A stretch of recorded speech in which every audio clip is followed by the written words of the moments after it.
Hey, what's up guys? Chad here. All right, this is a video for all you guys that are interested in coming to the Philippines to meet a Filipina. I wish I knew this before I came over here. So a lot of guys have certain criteria of what they're looking for when they come here. Of course, they get excited about a cute Filipina, traditional, caring, loving, supportive, and all that stuff. But some guys might think, okay, I gotta meet someone and I wanna come back to the US and I still have years to work and I'd like to meet someone that can work as well. So maybe like a professional, maybe someone who's educated. And that's a big thing for some people, depending on their needs or their financial situation as far as being able to provide financially for her or her family or whatever. I'm gonna be cheating here, by the way, if I'm looking away. I got some notes here. So that's a biggie. Also, the thought of someone that's educated and working a career, likely they're very motivated and they're very responsible and they're professional, and these are good characteristics. So I think a lot of guys are focused on that for that reason as well. The other thing would be relatability and like conversation and banter, and someone that's educated and a little bit more worldly with some experience and, you know, working and stuff like that, where you think you can really have a deeper connection with them. And I think there's truth to that. I think there's truth to, you know, having that deeper connection through conversation and things that you can relate to. But there's a flip side to everything. And the negative side that I didn't think much about when I came here, because I was thinking the same thing. I was thinking, you know, someone who's professional and I can relate to in that regard would be a good fit for me, because I was especially thinking of going back to the US. And I still have quite a few years of work before I retire. The biggest drawback that is so different here compared to back home is the limited time. Like someone who's working a professional job in any way, whether it be a call center or a nurse or a teacher or whatever, it is so much more, it seems so much more demanding here. Plus there's a lot more things that suck up your energy and your time in the Philippines. For example, like commuting. A lot of Filipinas that are working full-time, the commute alone is like so tiring and so long, hour and a half each way. And then you work a demanding full schedule, and then at the end of the day you want to rest, and then the weekend comes around, you need some time to do laundry and cooking and cleaning, or you go out to the province and see your family, or you just want to rest.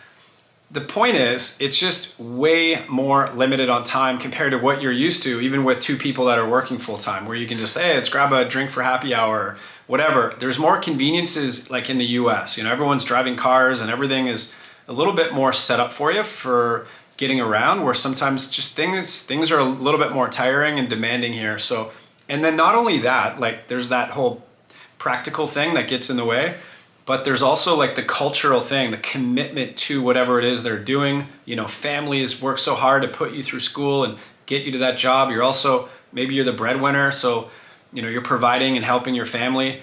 And when you're that person in the family, that is your focus. That is, and at the end of the day, it just, you can imagine how tough that can be for dating. And if you're coming here with limited and you're trying to coordinate, like how am I gonna get to know that person? That potentially can really get in the way and hinder your ability to get to know them and all that. Or if you're coming here to live and retire, well, most guys that come here to retire, they have all the time in the world and they want someone that also has time to hang out with, right? So that's not something that they would be looking for.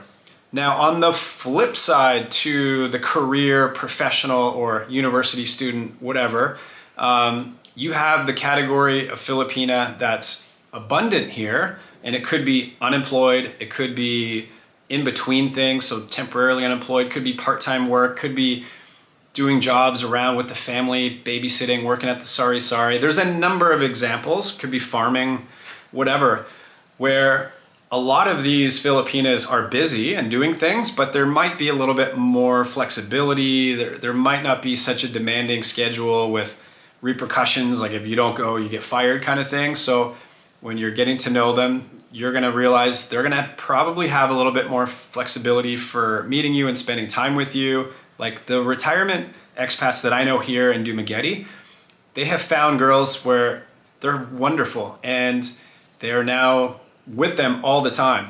And like in one example, she was working, but she was able to kind of get out of that, and he is now the provider for her. So This is where the finances sort of play into it a little bit more. Someone who's financially independent versus would be, you know, fully dependent. So pros and cons, you have to figure out where you're at. This type of girl often is more traditional. This is a situation where a lot of times they will want to just mold to you and your lifestyle and sort of fall into that and see how they can cater to you and take care of you. Like, I'm sure you're thinking right away, like, that's what excites you about coming to the Philippines. And these types of girls make perfect partners, you know, if it's the right one. And I'm going to get into some more details of what to be aware of. But yeah, like the traditional type girl, where the professional working girl, oftentimes they start to get into more of a modern mindset. You know, they're independent. There's a scale, right? Like some are still a little bit traditional, but there's a scale where sometimes they're like very similar to what you're used to back home, which I think most guys are not looking for. So you have to be aware of that and say, like, what did I actually come all the way to the Philippines for in the first place? And balance that with your ability to be the provider and live that more traditional type setup. So here's the thing you have to be aware of with girls that are in that category of having a lot of time in their hands or being like extra flexible, is there is an abundant amount of Filipinas online that have nothing going on. No, they're not motivated for anything. They're motivated for something, but they're not like focused on any kind of personal development, no hobbies, no passion. It seems like there's just a lot of girls that are at home all the time, bored, scrolling their phone, and spending a lot of time on these dating apps trying to meet someone, almost to be like their savior, where they're hoping they're going to meet a foreigner that will just scoop them up and kind of take them under their wing, and they'll just be a part of that person's life. And I've seen many couples that seem to be in that category where you see them hanging out or they're having a coffee or dinner, just whatever. No conversation. The girl just seems like she's on her phone, just scrolling TikTok, not much to contribute. And the guy's just kind of sitting there and he's like, well, I have this cute Filipina, but we have nothing to really talk about, as opposed to someone that has hobbies and has passions, loves animals and nature and exercises and does stuff. There's a ton of Filipinas that aren't career, but have these kind of things in their life that I think are very valuable. And you don't want to forget about that. Just because she has time and is willing to be with you and telling you all these things, it's important to find girls that have layers to them so you can relate and enjoy a life together. So it's a little bit more sustainable. I can't even tell you, like, I already said it, but there's just so many of these odd couples that I see here that it's like, how is that even fun? Like, again, yeah, she's cute, but what the heck there's nothing to talk about. So there's just a lot of girls that fall into that.